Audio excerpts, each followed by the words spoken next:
Hello everyone, welcome back to my channel. আজকে আমরা Netaji Subhash open ইউনিভার্সিটির সোশিওলজি অনার্সে যারা রয়েছে তাদের CC-08 যে পেপারটির নাম হচ্ছে ইকোনমিক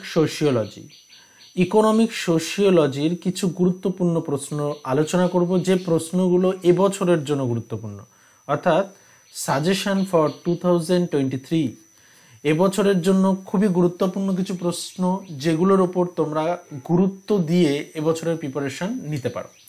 আচ্ছা, ইকোনমিক সোশিওলজির যে সিলেবাসটা দেখো, এটা একটা নতুন পেপার এবং খুব ভাস্ট একটা সিলেবাস। তো তার মধ্যে থেকে আমি ইকোনমিক সোশিওলজির খুব গুরুত্বপূর্ণ প্রশ্নগুলোই আলোচনা করব, যেগুলো ওপর বেস করে আশা করছি তোমরা কমন পাবে, অসুবিধা হবে না, তোমরা এর উপর বেস করে প্রিপারেশন নিতে পারো। আচ্ছা চলো শুরু করি। প্রথমে আমাদের কোশ্চেন মার্ক তো আমরা আর আলোচনা করব না, কারণ আমরা প্রিভিয়াস ভিডিওতে অলরেডি বলে দিয়েছি যেখানে 10 মার্কের প্রশ্ন থাকবে আর 6 মার্কের প্রশ্ন থাকবে। ইন ডিটেলস সেখানে আলোচনা করা আছে, CC-5 এর সাজেশন যখন আমরা আলোচনা করেছি তখন বলেছি।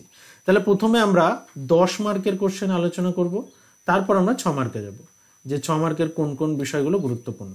দেখো এই পেপারে কিছু ছোট ছোট পার্ট আছে, যে ছোট ছোট পার্টগুলো খুবই ইম্পর্টেন্ট। আমি সিলেবাস ডিসকাশনের সময় সেই ছোট ছোট টার্মগুলো আলাদা আলাদাভাবে আমি ব্যাখ্যা করেছি, ছোট ছোট টার্মগুলোকে আমি এক্সপ্লেন করেছি, যেগুলো তোমাদের MCQ বা অ্যাসাইনমেন্টের জন্য কিন্তু কাজে লেগে যাবে। অ্যাসাইনমেন্টের জন্য কিন্তু অবশ্যই কাজে লাগবে, সেগুলো কিন্তু তোমরা দেখে রেখো। আচ্ছা, তার লিঙ্কও আমি ডিসক্রিপশন বক্সে দিয়ে রেখেছি। সিলেবাস ডিসকাশন এবং টোটাল ছোট ছোট টার্মগুলো কি, টার্মগুলো সম্পর্কে কিন্তু জানতে হবে। যেমন কনস্যাঙ্গুইনিটি কি, ডিসেন্ট কি, ক্ল্যান কি, এই পার্টগুলো থেকে যেমন টিকা আসতে পারে 6 মার্কের, যেমন টিকা আসতে পারে, একই সঙ্গে কিন্তু MCQও এখান থেকে দিতে পারে। বিবাহের ধরনগুলো ক্লিয়ার রাখতে হবে, পরিবারের ধরনগুলো ক্লিয়ার রাখতে হবে, এখান থেকেও তোমরা MCQ পাবে। চলো আমরা ছোট ছোট পার্ট করে আজকে আলোচনা করছি। খুব ইন্টারেস্টিং একটা পার্ট এখানে, এই পার্টটা ইকোনমিক সোশিওলজির। চলো দেখছি 10 মার্কের প্রশ্নে। প্রথমে দেখো যে 10 মার্কের প্রশ্নে এই দুটি পার্ট কিন্তু অবশ্যই ক্লিয়ার রাখতে হবে, ফর্মালিজম আর সাবস্ট্যান্টিভিজম। দুটো ইকোনমিক সোশিওলজির দুটো ধারণা বলতে পারো, দুটো। এই ফর্মালিজম একটা দৃষ্টিভঙ্গি এবং সাবস্ট্যান্টিভিজম একটা দৃষ্টিভঙ্গি, আমাদের ইকোনমিকে কিভাবে দেখছে, ইকোনমির দেখার একটা দৃষ্টিভঙ্গি। আচ্ছা, তোমাদের কাছে রিকোয়েস্ট একটা, যে তোমরা প্লিজ ভিডিওটা শেষ পর্যন্ত দেখো, কারণ এটা নতুন একটা পেপার। এই পেপারের প্রত্যেকটা টার্ম আমি বলে দেবো, যাতে তোমাদের এই প্রশ্নটা কোথা থেকে শুরু করবে, কোথায় শেষ করবে, এই বিষয়টা নিয়ে সমস্যা ফেস করতে না হয়। তো সেই কারণে কিন্তু ভিডিওটা স্কিপ করো না, তাহলে কিন্তু মিস করে যাবে। ফর্মালিজম এবং সাবস্ট্যান্টিভিজম দুটো দৃষ্টিভঙ্গি, এই দৃষ্টিভঙ্গির মধ্যে বিতর্ক বা পার্থক্য কিন্তু গুরুত্বপূর্ণ আসবেই, ধরে রাখো 10 অথবা 6 দুটোর জন্যই আমি এটা গুরুত্ব দিতে বলছি, দুটো মার্কসের জন্যই কিন্তু আসতে পারে। সমাজতাত্ত্বিক দৃষ্টিকোণ থেকে বিনিময়ে অর্থের গুণাবলী, অর্থাৎ অর্থের গুণাবলী বা অর্থের ভূমিকা, আর সেটা অবশ্যই সমাজতাত্ত্বিক দৃষ্টিভঙ্গি থেকে দেখতে হবে, কারণ আমরা ইকোনমিক সোশিওলজিতে পড়ছি। দেখো, অর্থের ভূমিকা যদি আমরা বলি, সেই অর্থের ভূমিকা কিন্তু আমাদের জীবনে অন্যরকম, তাই তো? অর্থের ভূমিকা অন্য অ্যাঙ্গেল থেকে কিন্তু অন্যান্য অনেক পয়েন্ট আসবে, কিন্তু সোশিওলজি দৃষ্টিভঙ্গি থেকে এটা কিন্তু আলোচনা করতে হবে। অর্থের ভূমিকা মানে সবাই আমরা যেটা বুঝি সেটা কিন্তু এখানে নয়। বিনিময় সিস্টেমে অর্থের রোলটা কি ছিল, অবশ্যই এটা বিনিময় সিস্টেমের মধ্যে। আর বিনিময় প্রথা অবশ্যই দেখতে হবে, বিনিময় প্রথাটাও গুরুত্বপূর্ণ। উত্তর স্বাধীন ভারত ভূমি সংস্কারের উদ্দেশ্য তার উপাদানের উপর টিকা, অর্থাৎ ভূমি সংস্কারটা দেখতে হবে। ভূমি সংস্কারের উদ্দেশ্য এবং তার ব্যর্থতার কারণ ভূমি সংস্কার তো ব্যর্থ হয়েছে, ব্যর্থতার কারণ। নব অর্থনৈতিক সমাজতত্ত্ব, নিউ ইকোনমিক সোশিওলজি। আমি এই দুটোকে ভেরি ভেরি ইম্পর্টেন্টের একটা তকমা দিয়ে দিলাম, ঠিক আছে? এই দুটোর মধ্যে তোমরা দুটোই কমন পেতে পারো। New economic sociology, what is new economic sociology, very very important, এটাও কিন্তু অবশ্যই তোমরা দেখে রাখো। নেক্সট আসছি পারস্পরিক সম্পর্ক, রেসিপ্রোসিটির ক্ষেত্রে যে উপহার বিনিময়ের উপযুক্ত উদাহরণ সহযোগে বিভিন্ন প্রকার পারস্পরিক সম্পর্ক আলোচনা করো। অর্থাৎ রেসিপ্রোসিটিটা এখানে কিন্তু গুরুত্ব দিতে হবে, এবং রেসিপ্রোসিটি নিয়ে যে ভাগগুলো আছে, রেসিপ্রোসিটির ভাগগুলো এখানে দেখে রাখতে হবে। জেনারেল রেসিপ্রোসিটি, এখানে জেনারেল রেসিপ্রোসিটিটা বেশি গুরুত্বপূর্ণ, মানে নর্মালি আমরা যে রেসিপ্রোসিটিটা করি সেটা জেনারেল রেসিপ্রোসিটি। পুঁজিবাদী উৎপাদন ব্যবস্থার প্রকৃতি বিশ্লেষণ করো। পুঁজিবাদী উৎপাদন ব্যবস্থা আর একটা উৎপাদন ব্যবস্থা হচ্ছে সমাজতান্ত্রিক উৎপাদন ব্যবস্থা, ঠিক আছে? এই দুটো উৎপাদন ব্যবস্থার মধ্যে পার্থক্য কি? পুঁজিবাদী এবং সমাজতান্ত্রিক উৎপাদন ব্যবস্থার মধ্যে এই দুটোই কিন্তু গুরুত্বপূর্ণ। দেখবে তোমাদের যে উৎপাদন ব্যবস্থাগুলো রয়েছে তার মধ্যে এই দুটোকে বেশি ফোকাস করবে। এবং লাস্ট পার্টে একদম তোমাদের সিলেবাসের লাস্ট যে চ্যাপ্টার, সেই চ্যাপ্টার থেকে বিশ্বায়ন কি দেখে রাখতে হবে। সাম্প্রতিক বিশ্বে অর্থনৈতিক জীবনে বিশ্বায়ন কিভাবে প্রভাব বিস্তার করেছে। It is also very very important for CC-08। Clear? তাহলে দেখো 10 নম্বরে কটা প্রশ্ন দিলাম? 10 নম্বরের আমরা প্রশ্ন আলোচনা করলাম টোটাল 7টা। এই 7টার মধ্যে তোমরা আশা করছি এই 7টার মধ্যে তোমরা দুটো ইজিলি কমন পেয়ে যাবে। চলো 6 মার্কের যেহেতু 5টা আসবে সেহেতু আমরা কিছু বেশি রেখেছি। 5টি কোশ্চেন লিখতে হবে, 5 6 30, তাই তো? আর 10 নম্বরের 2টি ছিল 20। এই হচ্ছে 50-এর পরীক্ষা। তাহলে 30, এই যে 6 নম্বরের প্রশ্ন 5টা লিখতে হবে, তার জন্য নিউ ইকোনমিক সোশিওলজিটা আমরা দেখে রাখবো। টিকা, এটা 5এও আসতে পারে। Marshall Sahlins, very very important. Marshall Sahlins 3 প্রকারের পারস্পরিক বিনিময়ের কথা বলেছেন। এই 3 প্রকার পারস্পরিক বিনিময় অবশ্যই ক্লিয়ার রাখতে হবে, এবং এটা কিন্তু MCQ আসতে পারে এখান থেকে। ডোমেস্টিক মোড অফ প্রোডাকশনের উপর টিকা। বিশ্বায়ন, গ্লোবালাইজেশন, বিশ্বায়ন বা গ্লোবালাইজেশন টিকা আসতে পারে, বা অবলিক দিয়ে দেখালো সোশিয়োলজি অফ গ্লোবালাইজেশন দিল বা প্রসেস অফ গ্লোবালাইজেশন দিল, তাহলেও কিন্তু একই অ্যান্সার হবে। যেটা বিশ্বায়ন সেটাই বিশ্বায়নের প্রসেস, বা সেটাই সোশিয়োলজি অফ বিশ্বায়ন। আদিম অর্থনীতিতে পুনর্বন্টীয় বিনিময়ের গুরুত্বের উপর একটি টিকা। পুনর্বন্টীয় বিনিময়, আমি এটা একটু কম ফোকাস করলাম আর কি, হ্যাঁ, খুব বেশি গুরুত্বপূর্ণ না, তা আমি দিয়ে রাখলাম, তোমরা দেখে রেখো। কিন্তু এই দুটো কিন্তু গুরুত্বপূর্ণ। চলো, সমাজতন্ত্র কিভাবে পুঁজিবাদ থেকে পৃথক, এটা দেখো আমি আগে আলোচনা করে দিলাম, আগের 10 নম্বরের জন্য কিন্তু বলেছি। উন্নয়নশীল দেশগুলিতে মানব উন্নয়নের তাৎপর্য। মানব উন্নয়ন ভেরি ভেরি ইম্পর্টেন্ট। হিউম্যান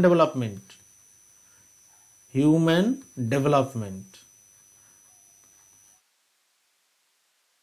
রস্তর অর্থনৈতিক মতবাদ, দেখো তোমাদের থিওরি আছে। এই ইকোনমিক সোশিওলজির যে 3টি থিওরি তোমাদের রয়েছে, 3টি থিওরির মধ্যে রস্তের অর্থনৈতিক মতবাদ একটা পার্ট। 2 নম্বর পার্টে যেটা আসছে, আচ্ছা 3 নম্বর পার্টটা আশা করছি নিচে আছে, আমি সেটা আলোচনা করে দিচ্ছি। দেখো তারপরে দেখবে শিকারী সমাজ। আচ্ছা আমি রস্তটা এখানে লিখে রাখি। শিকারী সমাজের প্রধান বৈশিষ্ট্য, অর্থাৎ হান্টিং গ্যাদারিং সোসাইটি। খুব সহজ জিনিস, এটা আশা করছি তোমাদের কারোরই লিখতে অসুবিধা হবে না, কিন্তু অবশ্যই প্রিপারেশন নিয়ে রাখতে হবে। কুলা ব্যবস্থা ইম্পর্টেন্ট, খুব ইম্পর্টেন্ট কুলা ব্যবস্থা। বিশ্বায়ন ও উন্নয়নের মধ্যে সম্পর্ক কি? দেখো বিশ্বায়ন উন্নয়নের সম্পর্ক কি, এভাবেও প্রশ্ন আসতে পারে, আবার এভাবেও আসতে পারে উন্নয়ন ও বিশ্বায়ন অর্থনৈতিক জীবনের সাথে কিভাবে সম্পর্কিত। দেখো আমরা প্রথমে যে 10 নম্বরের জন্য প্রশ্নটা বললাম, অর্থাৎ একটা প্রশ্ন যখন পড়বে তার বিভিন্ন অ্যাঙ্গেলগুলো মাথায় রাখতে হবে, বিভিন্ন দৃষ্টিভঙ্গি অন্যভাবে যদি দেয় কিভাবে অ্যান্সার করবে, সেই প্রিপারেশনটা কিন্তু নিয়ে রাখতে হবে। আর অ্যান্সার যত যথাযথ দেবে তত কিন্তু নম্বর ভালো হবে। প্রত্যেককেই বলছি, আমি প্রত্যেককে রিকোয়েস্ট করছি যে যেখান থেকেই পড়াশোনা করো না কেন, যেখান থেকে স্টাডি ম্যাট ফলো করো না কেন, কিন্তু কোশ্চেনের ধরন কিন্তু বুঝে পড়ে যাবে।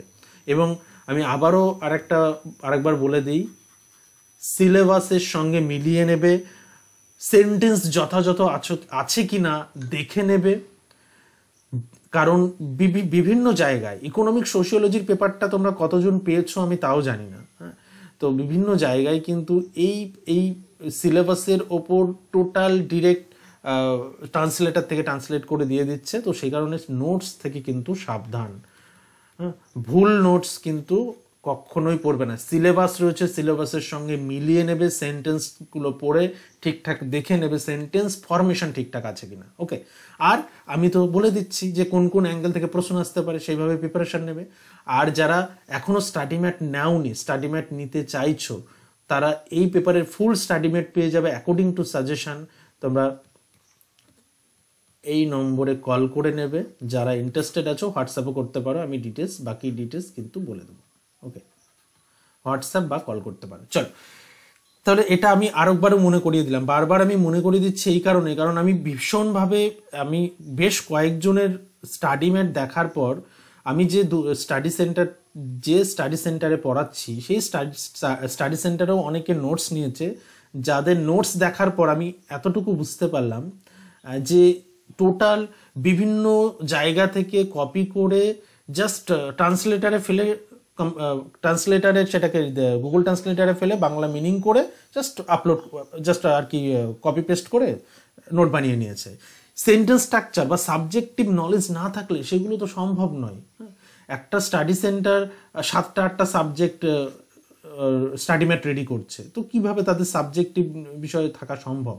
সোশিওলজির এটা টোটাল নতুন সিলেবাস। আমি বলছি না যে আমি সব জানি, বাকিরা কেউ কিছু জানে না। হ্যাঁ, সোশিওলজি একটা, এই পেপারগুলো প্রত্যেকটা পেপার নতুন পেপার, যেটা আগে ছিল না। তার ফলে যারা এই বছরে যারা স্টাডিমেট নিচ্ছে, এই বছরের জন্য কিন্তু খুব সচেতনভাবে নিতে হবে, কারণ এটা নতুন পেপার। আর এই পেপারগুলো আমি 2 বছর ধরে পড়াচ্ছি, কারণ আমি অলরেডি জেনারেল ডিগ্রি কলেজের একটা কলেজে পড়াই এবং আমার টিউশনও রয়েছে, সেখানে আমি পড়াচ্ছি। তার ফলে এই পেপারগুলো সম্পর্কে দক্ষতা আমার আছে, এটুকু আমি বলতে পারি। তো তার উপর বেস করেই বলছি যে নোটগুলো ভুল দিয়েছে।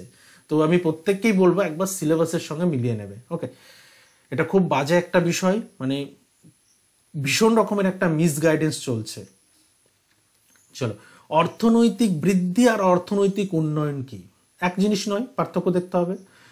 ভারতবর্ষের ভূমি সংস্কারের কর্মসূচি দুর্বল হওয়ার পিছনে প্রধান কারণ কি? মানে ওই ব্যর্থতার কারণ। ওকে, এজি ফাঙ্কের নির্ভরশীলতা তত্ত্ব এবং ইমানুয়েল ওয়ালারস্টেইন, এই দুজন, দেখো রস্তে পড়েছি, রস্ত, এজি ফাঙ্ক এবং ওয়ালারস্টেইন, এই যে এই তিনজনের মধ্যে এজি ফাঙ্ক ওয়ালারস্টেইনকে বেশি গুরুত্ব দেবে। আমি রস্তকে একটু কম গুরুত্ব দিতে বলছি, কিন্তু এই রস্তও কিন্তু আসতে পারে। রস্ত না পড়লে এজি ফাঙ্ক ওয়ালারস্টেইন বুঝতে পারবে না। আমি এগুলোর ক্লাস নিয়ে আসছি খুব শীঘ্রই। হ্যাঁ, রস্ত, এজি ফাঙ্ক এবং ওয়ালারস্টেইনের উপর ক্লাস হবে, 3টি ক্লাস হবে, এবং তোমরা থিওরিটা আশা করছি সেখান থেকে ক্লিয়ার করে নিতে পারবে। ওকে, এরপর আছে জর্জ হুমান্সের বিনিময় তত্ত্ব, ভেরি ইম্পর্টেন্ট দিয়ে দিলাম, এটা ভেরি ইম্পর্টেন্ট। ওকে, তাহলে এই হচ্ছে 6 নম্বরের মোটামুটি বেশ কিছু পার্ট, যেগুলো তোমরা এইগুলোর উপর বেস করে প্রিপারেশন নিয়ে যাও। আশা করছি তোমরা হতাশ হবে না। এই যে আমি প্রশ্নগুলো বলে দিলাম তার মধ্যে থেকেই কমন পাবে। যদি ভিডিওটা ভালো লাগে তাহলে অবশ্যই ভিডিওটা বন্ধুদের সঙ্গে, বাকিরা যারা রয়েছে তাদেরকে শেয়ার করে দিও, এবং চ্যানেলটিকে যদি সাবস্ক্রাইব করে না থাকো তাহলে সাবস্ক্রাইব করে রাখো পরবর্তী ক্লাসগুলোর আপডেট পাওয়ার জন্য। ওকে, দেখা হচ্ছে খুব শীঘ্রই নেক্সট ক্লাসে।